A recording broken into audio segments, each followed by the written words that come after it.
Shalom, selamat berjumpa di acara pendalaman Alkitab.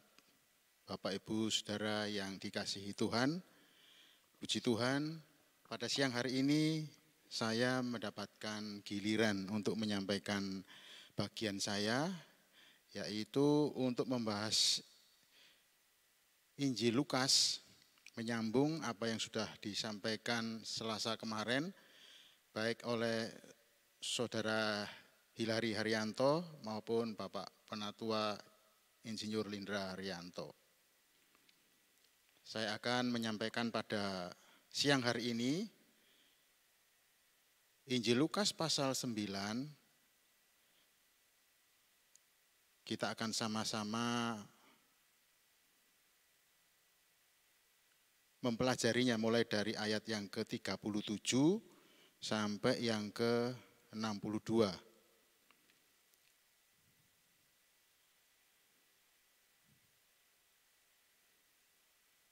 Di sini ada beberapa perikop yang membagikan narasi ini dengan berbagai judul yang diberikan oleh Lembaga Alkitab Indonesia.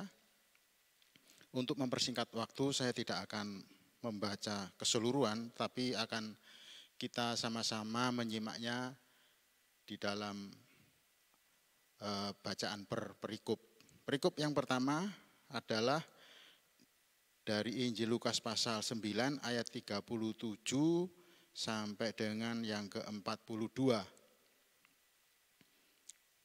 Firman Tuhan bunyinya seperti ini.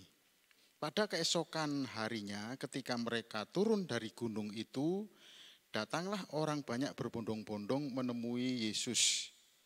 Seorang dari orang banyak itu berseru, katanya, "Guru, aku memohon supaya engkau menengok anakku, sebab ia adalah satu-satunya anakku. Sewaktu-waktu ia diserang roh, lalu mendadak ia berteriak dan roh itu menggoncang-goncangkannya, sehingga mulutnya berbusa. Roh itu terus saja menyiksa dia dan hampir-hampir tidak mau meninggalkannya. Dan aku telah meminta kepada murid-muridmu supaya mereka mengusir roh itu, tetapi mereka tidak dapat."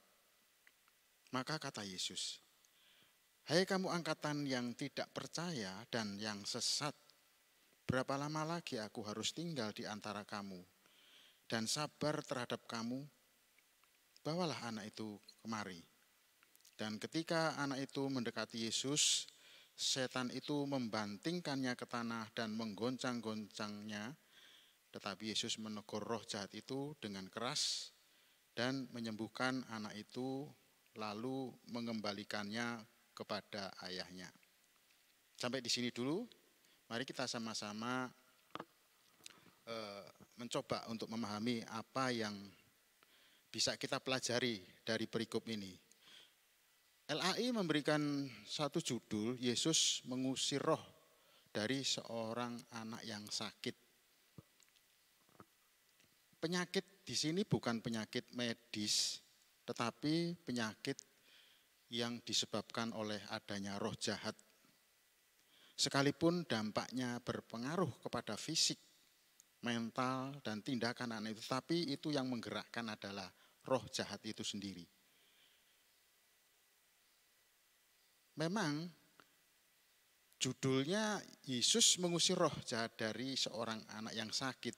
Tetapi kalau kita baca tadi bersama-sama, ternyata ceritanya bukan cuma tentang Tuhan Yesus yang menyembuhkan anak yang kerasukan roh itu tadi.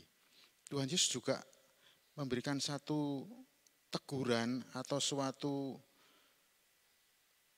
peringatan kepada orang-orang, baik kepada murid-murid maupun kepada orang tua dari si anak ini. Peristiwanya kalau kita sama-sama memperhatikan paparan Selasa yang lalu, di mana pada waktu itu Tuhan Yesus memang tidak ada sedang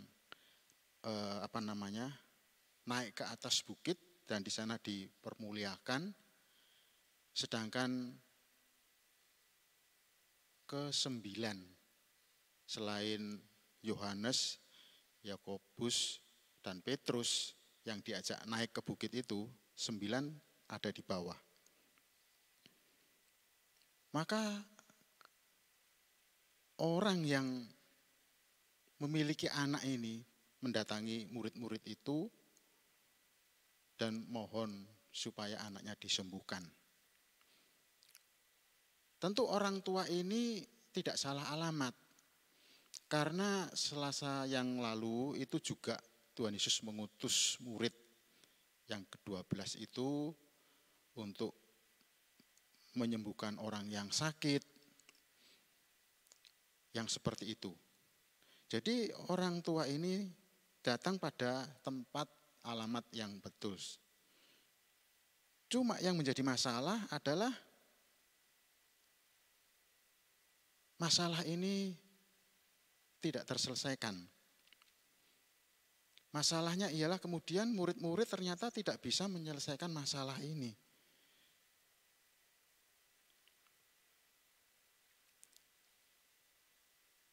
Jikalau kita membandingkan dengan Injil Markus maupun Matius, rupanya orang banyak itu sudah cukup lama tinggal di bawah, mengerumuni murid-murid itu. Bisa dibayangkan kalau terjadi hal seperti ini tidak bisa diatasi, mungkin pada waktu murid-murid yang ke-12 diutus itu mengusir roh jahat, menyembuhkan orang sakit, itu tarafnya masih ringan-ringan saja. Dan sekarang roh jahat yang ada di dalam anak itu menunjukkan satu kekuatannya, memberikan satu tekanan untuk menteror murid-murid, kira-kira bisa ngatasi atau enggak. Nah, biasanya kalau kita ketemu dengan masalah-masalah yang berat, lalu saya bayangkan itu murid-murid itu langsung, kamu aja, saling tunjuk.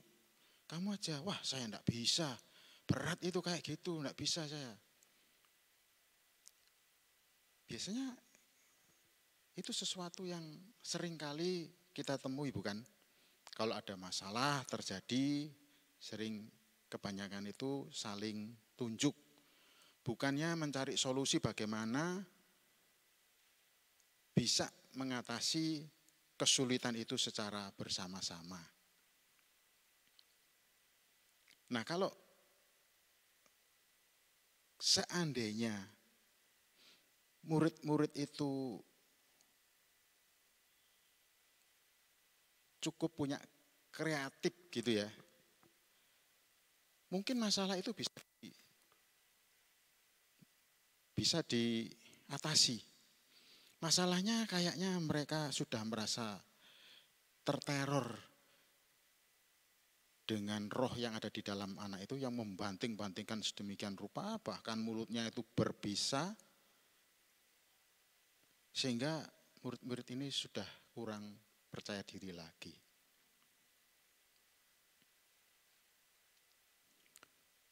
Kreativitas itu penting ketika kita menghadapi berbagai macam persoalan, khususnya di dalam pelayanan.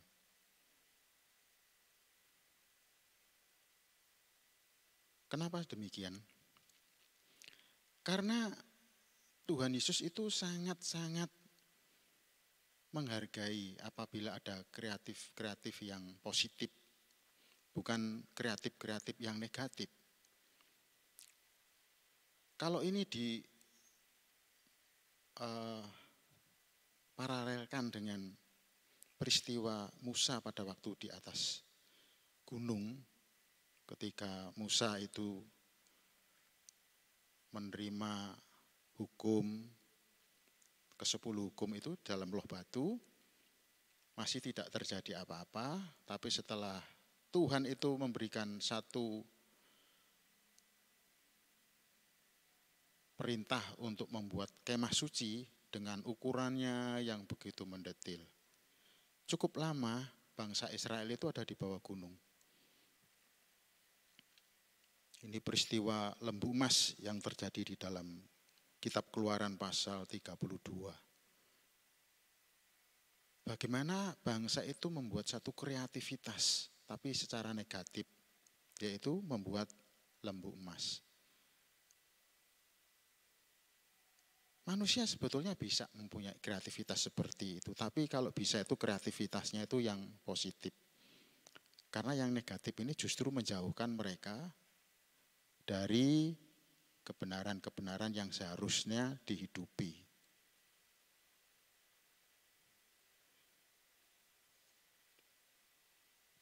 Di Lukas pasal 5, saya rasa kita sudah membahasnya beberapa Selasa yang lalu ya, yaitu bagaimana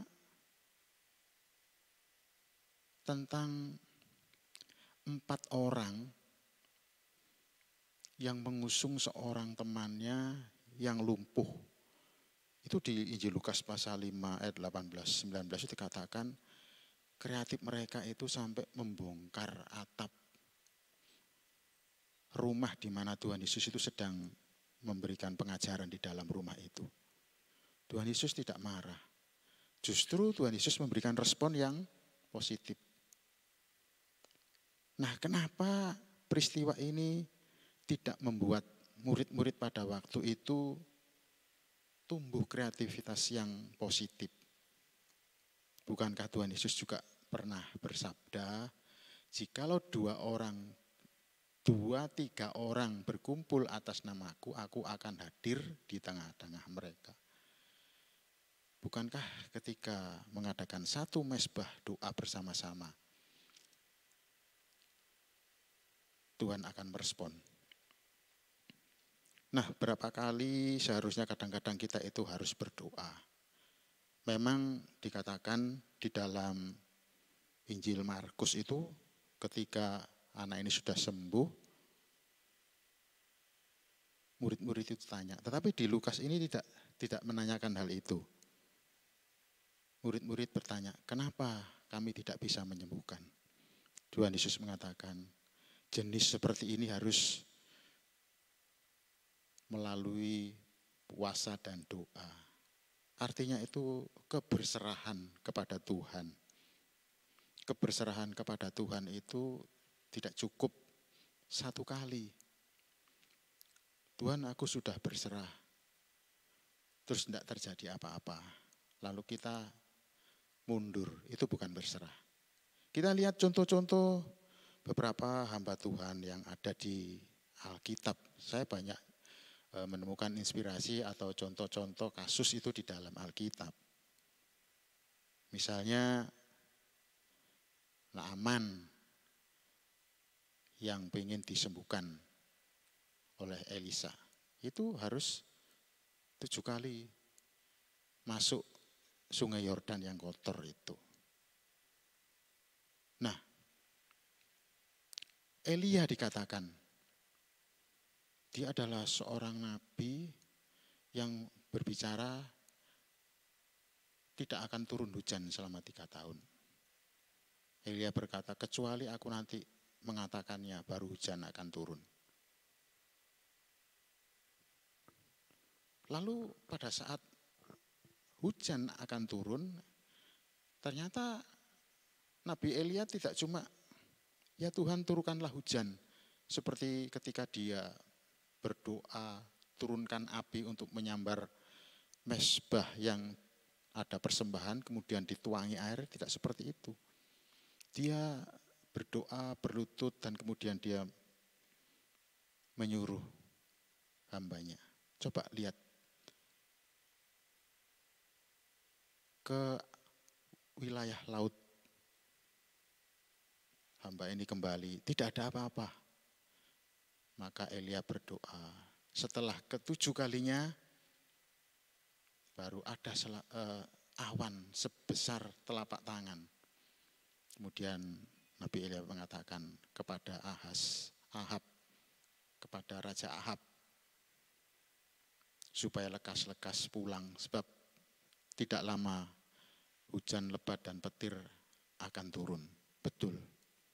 Jadi kesabaran itu memerlukan waktu. doa dengan sungguh-sungguh itu juga memerlukan waktu. Yosua ketika memimpin bangsa Israel untuk merobohkan tembok Yeriko, bukan cuma satu kali keliling. Apakah Tuhan tidak bisa? Bisa. Cuma di sana apa yang diajarkan? Ketekunan.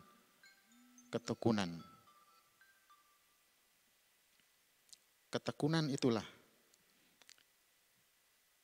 yang diharapkan oleh Tuhan kita. Kreativitas.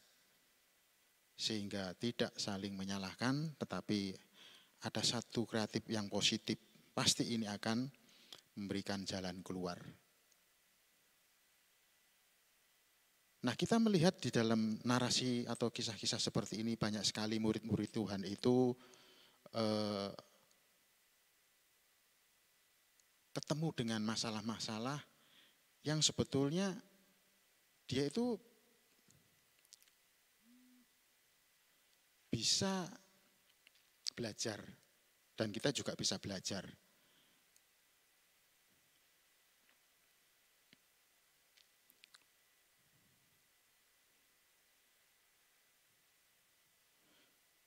Dari narasi ini kita melihat berapa lama lagi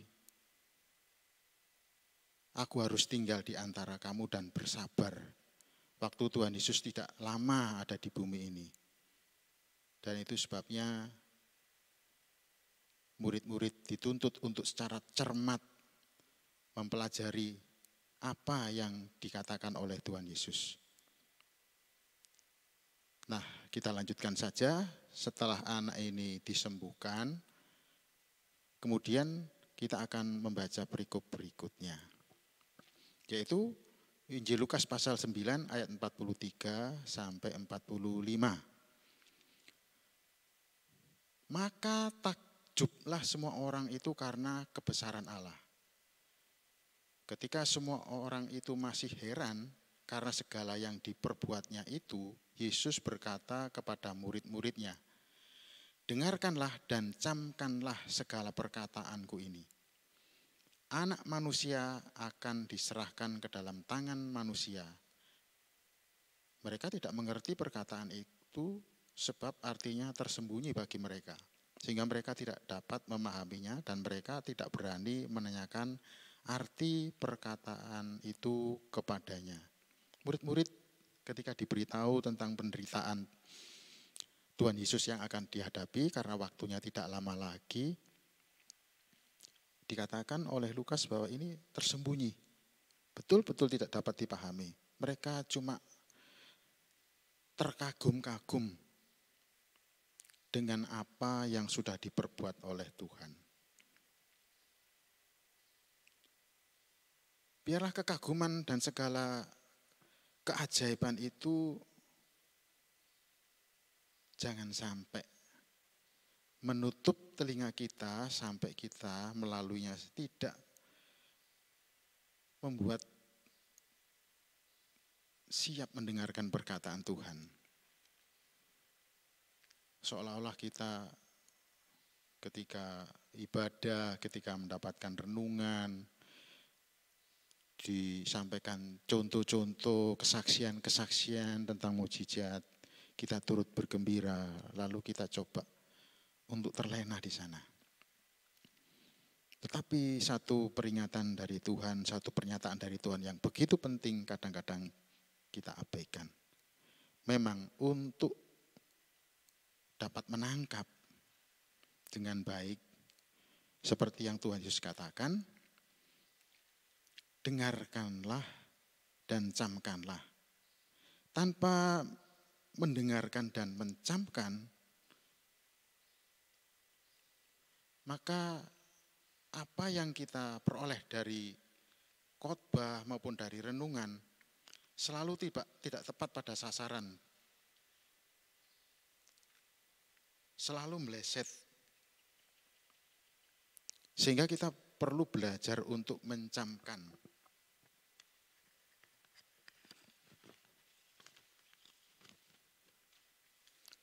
Saya membawa catatan supaya tidak terlalu meloncat-loncat dan muter-muter yang tentu sangat membosankan bagi semua orang kalau ada perenungan atau pembahasan yang muter-muter.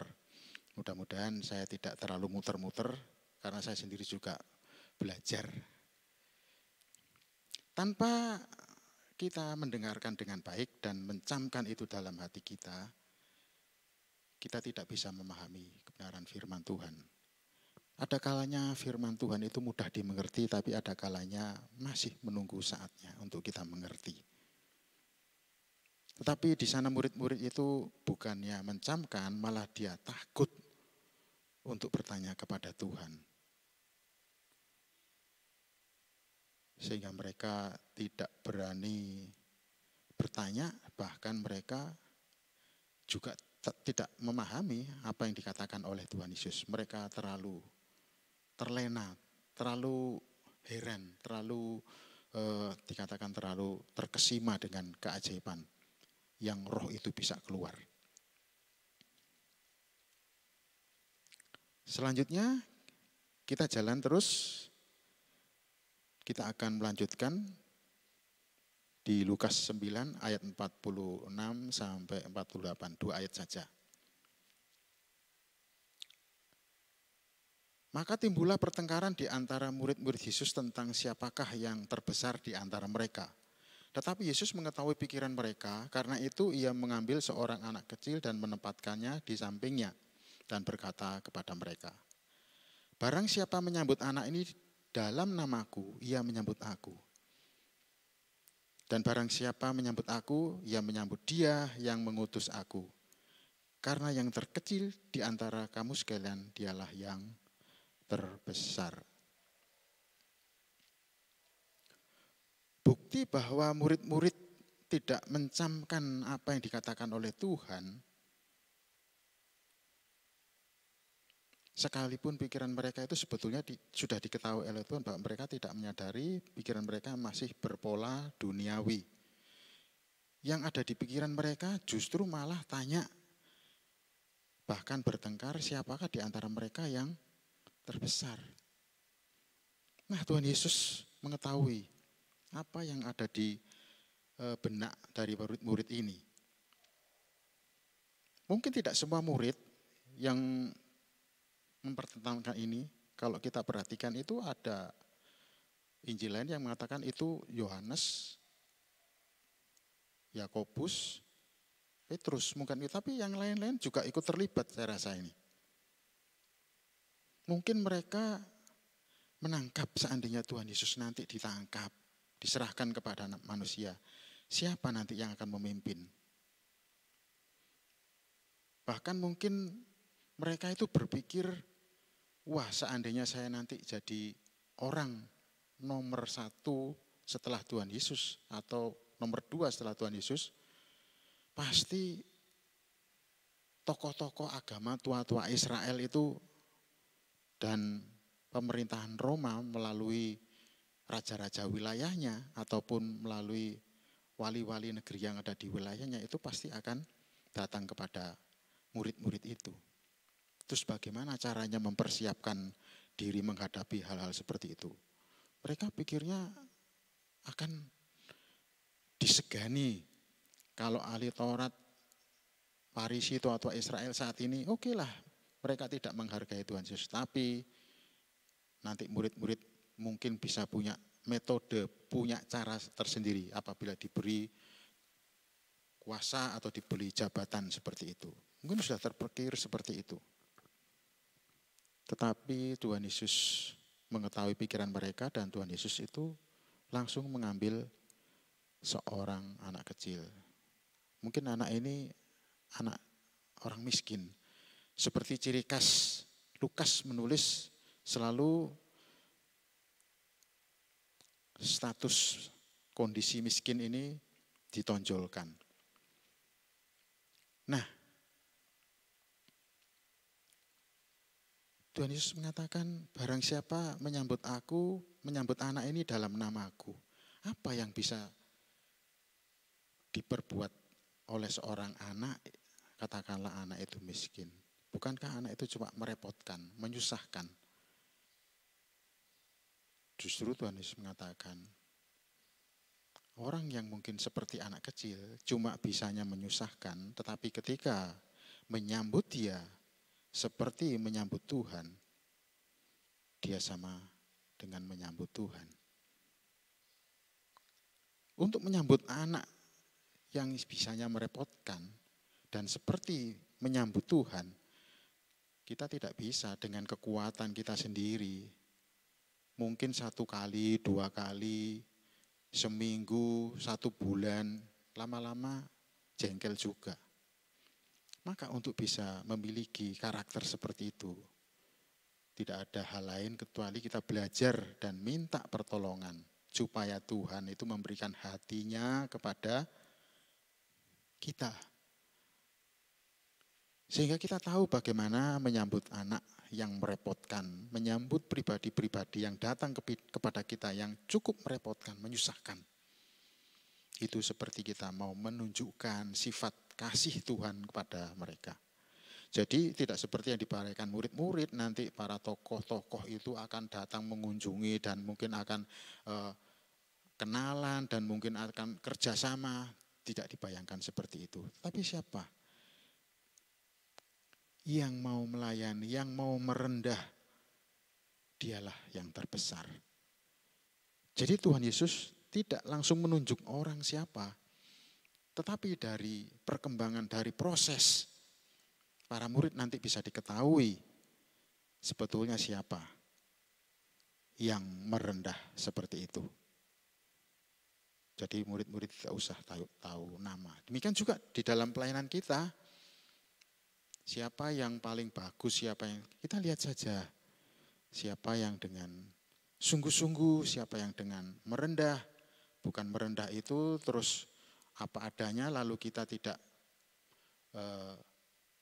mempersiapkan diri, bukan seperti itu. Tapi ada hal-hal ketika kita merendah, kita siap untuk menyatakan karakter Tuhan. Tentunya orang yang kita layani itu akan melihat karakter Tuhan melalui pelayanan kita, dia lalu memuliakan Tuhan. Tidak mungkin dia memuliakan kita karena kita ini adalah manusia biasa yang suatu saat juga bisa keliru. Kita lanjutkan. Injil Lukas pasal 49-50. Berikutnya, seorang yang bukan murid Yesus mengusir setan. Ayat 49, Yohanes berkata, Guru, kami lihat seorang mengusir setan demi namamu, lalu kami cegah orang itu karena ia bukan pengikut kita. Yesus berkata kepadanya, jangan kamu cegah, sebab barang siapa tidak melawan kamu, ia ada di pihak kamu. Bapak Ibu Saudara yang dikasihi Tuhan,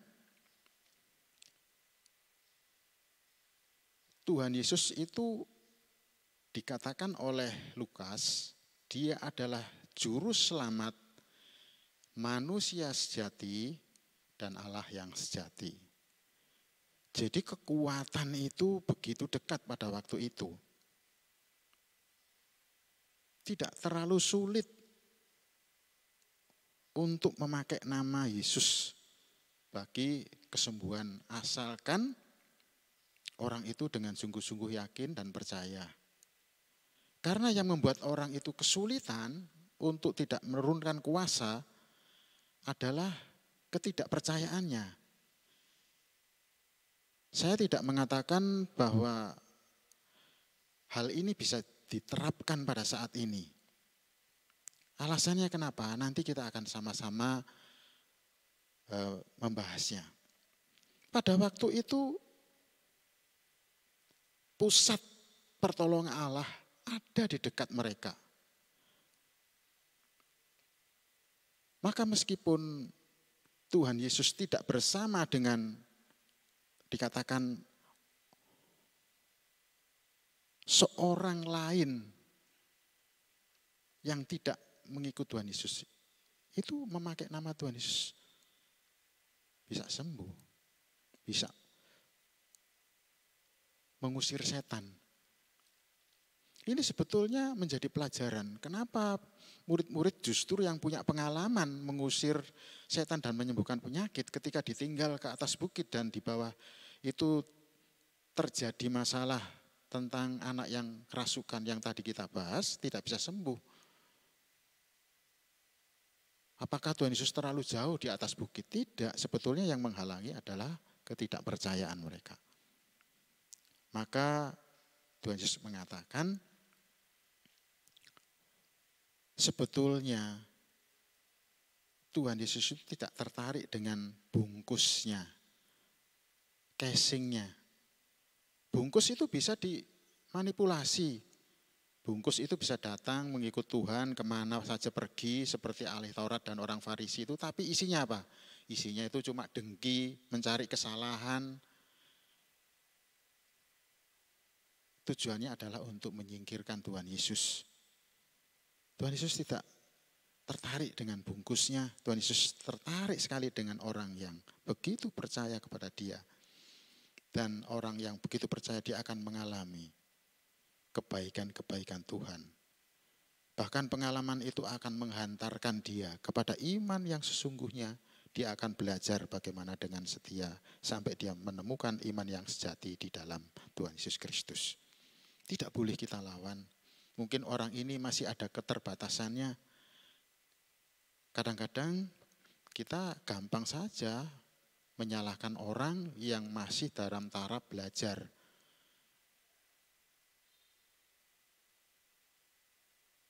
Kekurangannya banyak, tapi jangan langsung dicutel patah gitu ya. Ya kita mesti membawa orang ini kepada Tuhan, supaya mereka betul-betul menemukan kebaikan-kebaikan dan pelajaran-pelajaran yang sebenarnya di dalam Tuhan Yesus Kristus.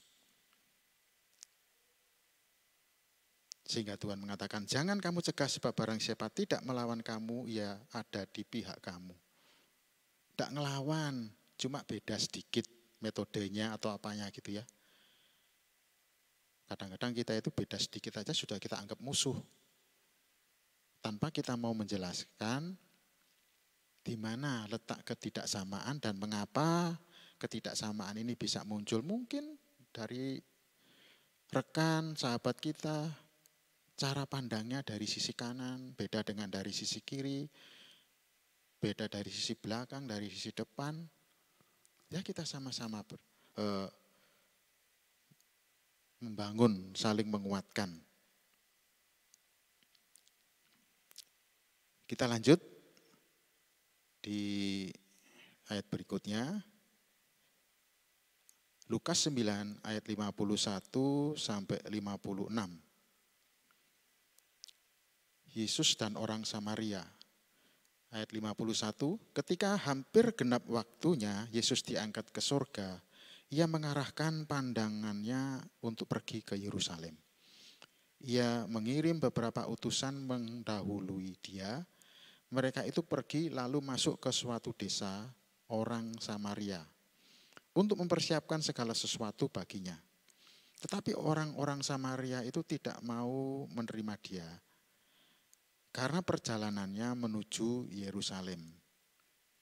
Ketika kedua muridnya yaitu Yakobus dan Yohanes melihat hal itu, mereka berkata, Tuhan, apakah engkau mau supaya kami menyuruh api turun dari langit untuk membinasakan mereka? Tetapi Tuhan Yesus berpaling dan menegur mereka. Lalu mereka pergi ke desa yang lain. Murid-murid punya pengalaman ketika Tuhan Yesus dimuliakan di atas gunung. Pengalamannya adalah begitu luar biasanya. Sampai dikatakan satu suara di dalam awan yang begitu terang sekali. Ketika Yakobus, Petrus dan Yohanes mau mendirikan kemah. Awan itu melingkupi mereka yang sangat terang. Kemudian ketika dia berencana untuk membuat kemah bagi ketiga-tiganya, ada satu suara, inilah anak yang kukasihi, kepadanya lah aku berkenan. Dan setelah suara itu terdengar, yang muncul, yang masih tertinggal di sana adalah Tuhan Yesus. Begitu murid-murid itu melihat kekuasaan dari yang maha tinggi, otoritas itu diberikan kepada Tuhan Yesus. Sang murid-murid langsung merasa, wah ini pasti bisa memiliki kuasa lebih daripada nabi-nabi yang dahulu di dalam perjanjian lama. Di dalam perjanjian lama itu memang ada nabi yang menurunkan api dari langit. Yang terkenal itu adalah Elia. Kembali lagi kepada Elia, ketika Elia itu mengatakan tidak akan turun hujan dan bangsa Israel di bawah pimpinan Raja Ahab tidak terima, kemudian mengatakan ini singgare perkara ini Elia. Lalu dia mengutus pembesarnya itu dengan disertai dengan 50 orang pasukan mencari Elia, dan ketemulah dia di satu bukit. Perwira ini mengatakan, "Hai abdi Allah, turun temui raja kami Ahab." Elia berkata, "Apa? Jikalau aku ini abdi Allah, biarlah turun dari langit dan menyambar kamu." Maka turunlah api dari langit menyambar perwira ini dan ke-50 orang itu. Mati semua, 51 orang. Datang lagi rombongan yang kedua, sama. Perwira dan 50 orang yang mengikutinya. Elia mengatakan hal yang sama. 100 lebih disambar oleh api dari langit. Baru yang rombongan ketiga memohon dengan hormat kepada Elia supaya turun.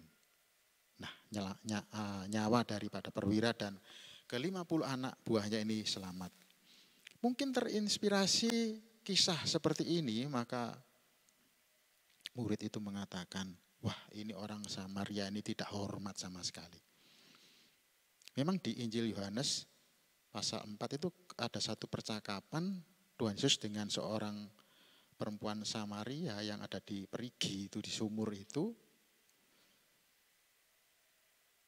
Kamu orang Yahudi kok minta minum, saya orang Samaria. Bukan orang Yahudi itu tidak bergaul dengan orang Samaria. Tuhan Yesus menjelaskan, akulah sumber air hidup. Perempuan ini mengatakan kalau orang Yahudi itu Allahnya itu ada di Yerusalem. Kalau kami ada di Gunung Gerizim. Tuhan Yesus mengatakan ada saatnya nanti orang akan beribadah bukan di Yerusalem, bukan di gunung itu, tapi akan menyembah dalam roh dan kebenaran. Sekalipun perempuan pada waktu itu lari ke kampung menceritakan, dan banyak orang perempuan-perempuan lain, ada seorang nabi yang tahu betul tentang latar belakang saya dan kehidupan saya. Dan orang-orang di kampung itu, sekarang aku percaya kepada dia bukan lagi karena perkataanmu, tapi karena dia sendiri yang berbicara. Nah, ketika Tuhan Yesus mau pergi ke Yerusalem, masih orang-orang di tempat itu belum memahami apa dikatakan Tuhan Yesus kepada perempuan yang di Perigi itu. Ada saatnya orang akan menyembah Allah dalam roh dan kebenaran. Tuhan Yesus dianggap masih mengagung-agungkan Yerusalem. Dia tidak mau pergi ke gunung yang menjadi tempat mesbah dari orang-orang Samaria. Dia tidak mengerti bahwa ke Yerusalem tujuannya adalah untuk membersihkan bait Allah, dan di sana dia akan dihakimi, dan dia sana akan nanti diadili, bahkan sampai disalib. Dia tidak memahami hal itu. Marahkah Tuhan Yesus atas ketidakpahaman orang-orang Samaria ini? Tidak. Murid-murid memang memberikan respon yang salah. Memberikan respon yang salah. Kemarahan. Itulah sebabnya semangat yang salah kadang-kadang malah tidak mendapatkan apa-apa. Orang Samaria yang seharusnya menjadi sasaran dari kebaikan Tuhan, dari berita Injil Tuhan, seandainya dituruti perkataan murid menurunkan api dari langit, maka bisa dibayangkan mereka ikut Tuhan cuma dasarnya takut, bukan dasarnya melihat kasih dari Tuhan. Dan demi kasihnya, meskipun penolakan terhadap kehadiran Tuhan yang akan mengunjungi tempat-tempat di Samaria, Tuhan Yesus mengabaikan hal yang seperti itu. Gak penting, dia tetap pergi ke Yerusalem. Karena tujuan Yerusalem bukan cuma tempat itu ada bait Allah, tetapi tempat itu adalah tempat di mana dia nanti akan menjalani eksekusi, penderitaan.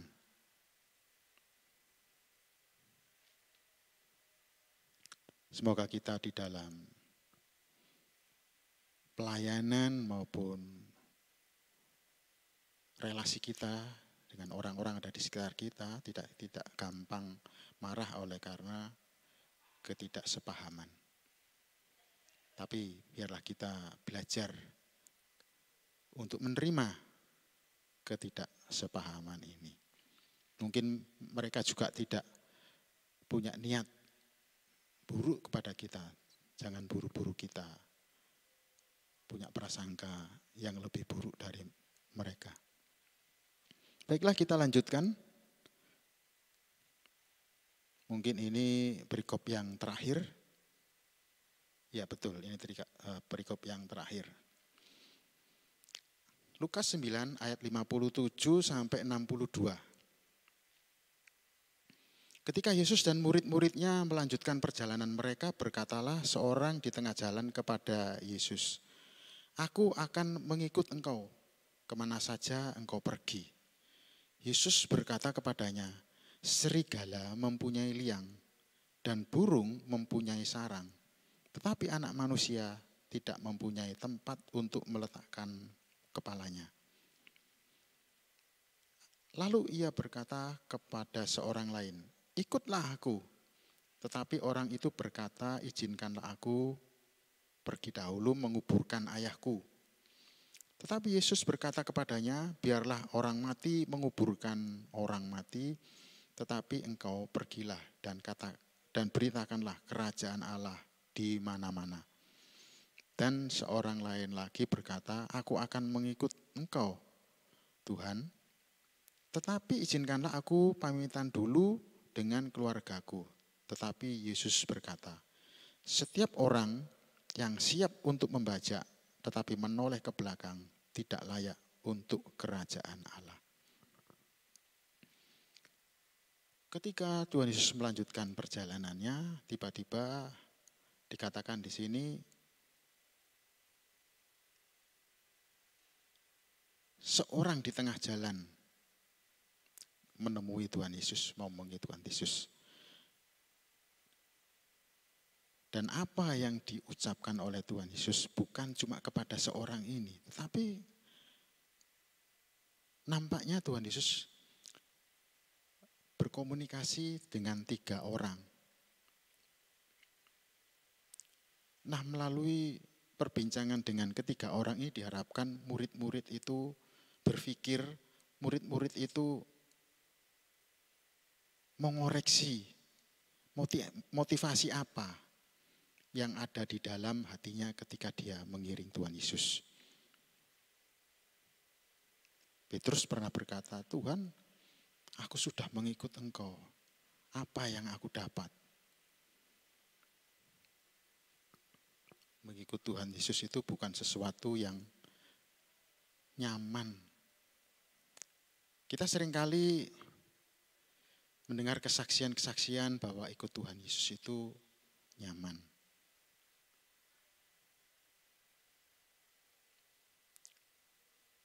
Ternyata perjalanan iman Kristen tidak demikian.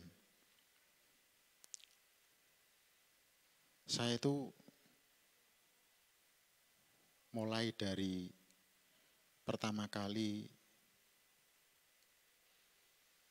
memutuskan untuk ikut Tuhan Yesus tahun 1976.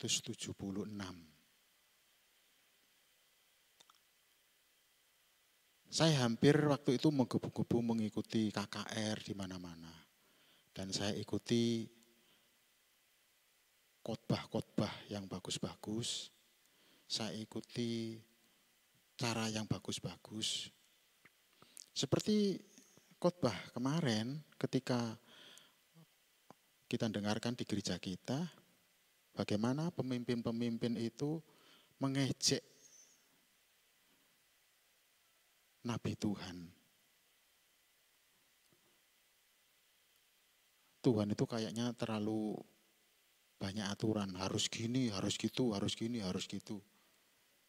Sampai dia tidak sadar bahwa dia sedang membanggakan dirinya dengan metode-metode dari pemimpin-pemimpin itu. Kalau dalam keadaan kesulitan ya harus cari bantuan. Meskipun bukan kepada Tuhan. Pada Tuhan itu terlalu bertele-tele, harus gini, harus gitu. Khotbah kemarin kan seperti itu. Nah, saya sejak memutuskan ikut Tuhan, itu saya ikuti. Hamba-hamba Tuhan, renungan, harus gini, harus gitu. Nyatanya sampai sekarang, ya seperti saya kayak gini. Sulit, masih sulit. Payah, masih payah.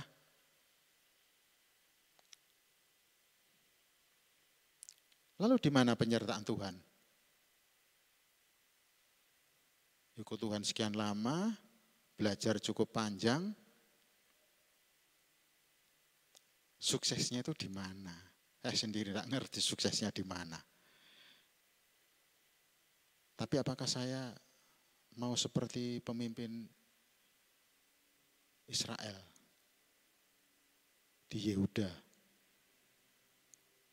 yang meremehkan firman Tuhan seolah-olah jangan gini, jangan gitu seperti anu. Enggak, Tuhan mengatakan aku meletakkan satu batu penjuru di Sion. Saya berusaha untuk menemukan batu penjuru itu. Saya memang tidak sukses di dalam hal membangun berkat-berkat materi dalam kehidupan saya.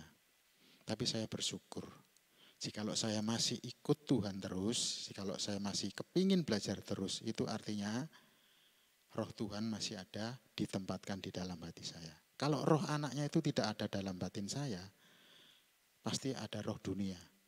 Percuma, sekian lama. Tinggal berapa lama lagi saya masih susah terus, kapan lagi saya bisa menikmati hidup ini? Mungkin pikiran saya kayak gitu, tetapi firman Tuhan selalu mengingatkan. Seenak-enaknya orang di dunia ini sementara. Susah pun juga sementara. Maka saya bersyukur jikalau saya masih diberi kekuatan, itu berarti Tuhan masih berbelas kasihan. Sehingga pikiran saya masih diberikan kewarasan dan iman saya masih diberikan kekuatan. Kembali ke pembahasan ini, Tuhan Yesus bukannya mau menolak setiap orang yang mengikut dia. Memang di pertama dikatakan kepada orang yang mengikut dia, aku akan mengikut engkau kemana saja engkau pergi. Yesus berkata kepadanya, serigala mempunyai liang dan burung mempunyai sarang. Artinya hewan-hewan itu dipelihara Tuhan sampai mereka itu punya kreativitas, bisa membuat sarang, membuat tempat yang nyaman, bukan bagi dirinya sendiri, tapi juga bagi anak-anaknya. Bagi burung tempat bertelur dan kemudian menetas dan membesarkan anaknya. Ada tempat-tempat seperti itu. Tapi bagi Tuhan kayaknya tidak ada tempat yang nyaman. Aneh. Bukankah ikut Tuhan itu semuanya akan beres?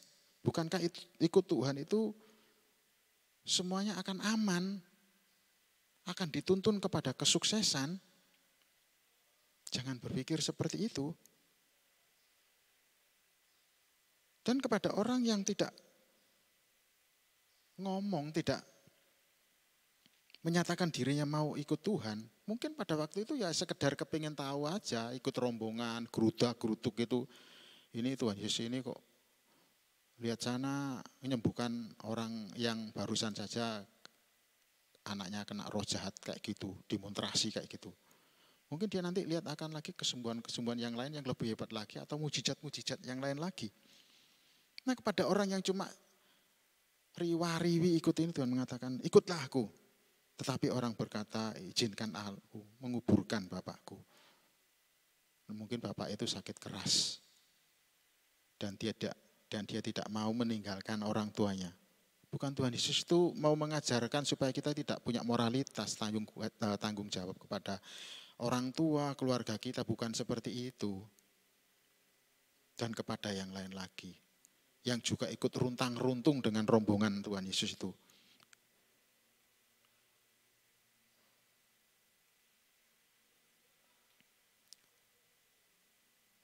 Tuhan Yesus mengatakan, orang ini mengatakan seperti itu. Aku akan mengikut engkau Tuhan, tetapi izinkanlah aku pamitan dulu dengan keluargaku. Tetapi Yesus berkata, setiap orang yang siap untuk membajak tetapi menoleh ke belakang, ia tidak layak untuk kerajaan Allah. Yang diperlukan di sini adalah keseriusan. Mengikut Tuhan bukan karena iming-iming. Karena mengikut Tuhan pasti nanti akan diberkati. Mengikut Tuhan pasti nanti akan sukses, akan kaya, akan makmur dan seterusnya. Tempat-tempat ibadah yang paling laris adalah tempat-tempat ibadah yang menjanjikan hal itu dan memberikan kesaksian, bukti-bukti seperti itu. Tempat ibadah apa saja, baik yang Kristen maupun yang bukan Kristen. Dan kalau mau membuktikan, bisa dilihat dari ornamen dari tempat-tempat ibadah itu. Itu membuktikan bahwa ikut Tuhan itu selalu alasannya nomor satu adalah diberkati secara materi.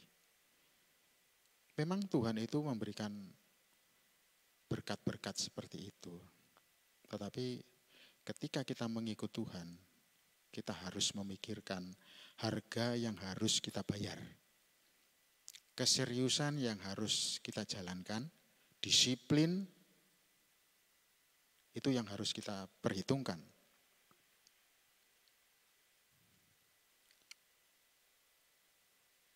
Ketika peristiwa Goliat, ini satu contoh ya, di mana pada waktu Goliat itu sedang menantang barisan pasukan Israel yang dipimpin oleh Raja Saul, tidak ada seorang pun dari pasukan Israel itu yang maju menghadapi Goliat. Sampai suatu waktu di mana Daud yang pekerjaannya sebagai gembala itu diutus oleh ayahnya Isai untuk nengok kakak-kakaknya yang menjadi tentara dari pasukan Saul. Ketika sampai di perkemahan, Daud melihat dan mendengar suara yang menggelegar dari seorang yang tinggi besar yang namanya Goliat yang menantang pasukan Israel untuk bertanding 1-1. Tidak ada seorang pun yang berani maju. Daud bertanya kepada orang-orang dari salah satu pasukan yang ada di sana. Siapa orang itu? Wah, dia adalah tentara Filistin nomor 1. Mereka mencemooh pasukan kita, pasukan dari orang-orang Israel. Siapa yang berani menghadapi dia? Raja Saul maksudnya, akan memberi hadiah yang besar.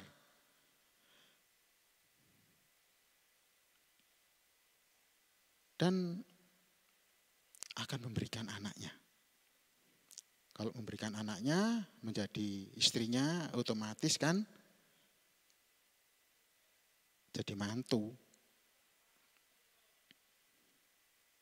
Tetapi jawab Daud, di 1 Samuel 18 ayat 23 seperti ini. Lalu para pegawai Saul menyampaikan perkataan itu kepada Daud.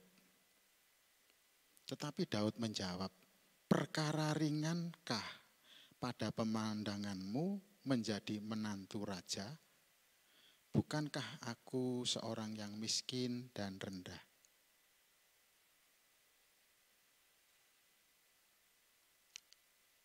Cerita ini dimenangkan, peperangan ini dimenangkan oleh Daud.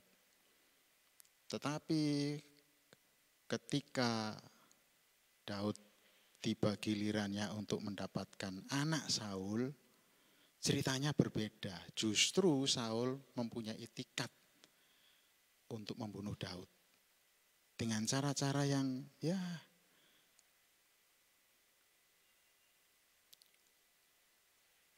yang cukup gak masuk akal. Kalau minta mas kawin emas gitu masih bisa diusahakan. Meskipun keluarga Isa itu tidak terlalu kaya. Tapi yang diminta apa? Mas kawin itu. 200 kulit katan dari pasukan Filistin.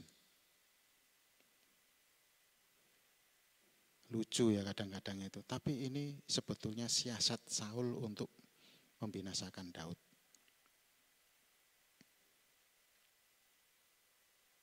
Tuhan Yesus bukan tidak mau diikuti, tetapi Tuhan Yesus mau supaya pengikutnya itu memperhitungkan.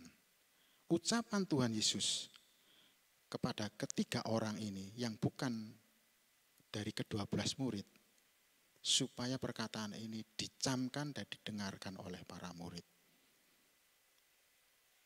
Supaya mereka tidak mendambakan tempat yang nyaman di dunia ini. Bukan berarti tidak boleh rumah, tidak boleh punya rumah. Tetapi jangan itu sebagai satu-satunya tempat yang nyaman sampai meninggalkan fungsi kita sebagai anak-anak Allah yang harus bersaksi. Bukankah kita harus memprioritaskan Tuhan? Bukan kita tidak boleh untuk merawat, berlaku baik kepada keluarga kita, terutama orang tua kita yang sudah lanjut. Bukan seperti itu. Tetapi utamakanlah apa yang harus dilakukan sesuai dengan kebenaran Tuhan. Kita akan bisa memprioritaskan kebenaran firman Tuhan dengan sendirinya. Kita akan bisa melayani orang tua kita dengan baik. Lebih baik daripada sebelumnya. Demikian juga ketika kita diperingatkan kepada istri Lot, supaya kita tidak menoleh ke belakang, artinya fokus kita. Jangan sampai meleset karena baik kesusahan maupun kesenangan bisa mengalih fungsikan pandangan atau sasaran pelayanan pengikutan kita kepada Tuhan Yesus Kristus. Nah, tadi saya ngomong apa sih yang bisa kita pelajari dari sikap-sikap murid-murid Tuhan yang selalu salah di dalam menerima pengajaran-pengajaran Tuhan. Padahal Tuhan itu adalah firman yang menjadi manusia.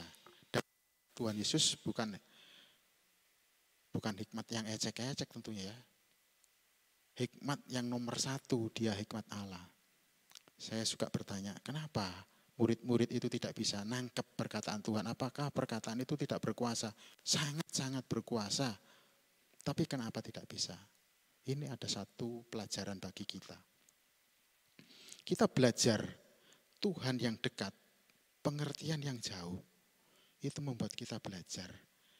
Kita yang jauh dari Tuhan secara fisik, tetapi kita bisa dekat melalui pembelajaran dari kesalahan murid-murid yang ditulis oleh Injil Lukas. Sehingga kita dapat manfaat karena kita membaca lebih lengkap lagi kisah dari Tuhan Yesus. Memang Tuhan Yesus dalam memberikan pelajaran-pelajaran tidak gampang dimengerti, tapi tidak selamanya seperti itu. Nanti di dalam kisah para rasul setelah Roh Kudus turun, murid-murid itu baru mempunyai pengertian-pengertian tepat seperti yang diinginkan oleh Tuhan. Kita juga memohon kepada Roh Kudus di setiap perenungan dan pembahasan kita, sehingga kita memiliki kesamaan. Kita dipersatukan dengan orang-orang kudusnya, dipersatukan di dalam iman kita, dipersatukan di dalam kebenaran firman Tuhan. Baiklah Bapak Ibu Saudara, untuk lebih lengkapnya saya persilahkan nanti pukul 5:30 renungan ini akan diulangi kembali PA ini oleh Bapak Penatua Insinyur Lindra Haryanto. Kita berdoa untuk hambanya Bapak Insinyur Lindra Haryanto supaya senantiasa dilimpahi oleh hikmat ma'rifat, kesehatan, kekuatan, karena beliau tidak pernah absen untuk setia baik panas maupun hujan membimbing Bapak Ibu Saudara dan saya. Selagi ada kesempatan, jangan sia-siakan kesempatan ini. Karena itu akan memberkati kita. Bukan saja memberkati kita, tetapi menjadikan kita berkat bagi orang-orang lain yang membutuhkan kekuatan dari kebenaran firman Tuhan. Mari kita sekali lagi berdoa. Bapa di surga, kami sudah bersama-sama membahas Injil Lukas pasal 9 dari 37 sampai 62, kiranya Tuhan memaklumi ketidakmengertian kami, menolong keterbatasan kami, dan biarlah Roh Kudus-Mu menolong kami ya Tuhan, supaya kami bisa menangkap, mengerti, bahkan melakukan kebenaran-kebenaran yang sudah kami peroleh itu dalam kehidupan kami. Terima kasih, berkati kami semuanya, berkati pendalaman Alkitab ini lebih lanjut lagi sehingga melalui acara ini kebenaran-Mu semakin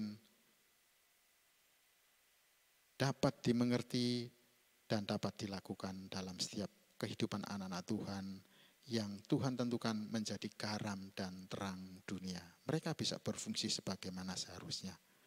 Dan kemuliaan hanya bagi Engkau selama-lamanya. Di dalam Kristus Yesus kami berdoa dan mengucap syukur. Amin.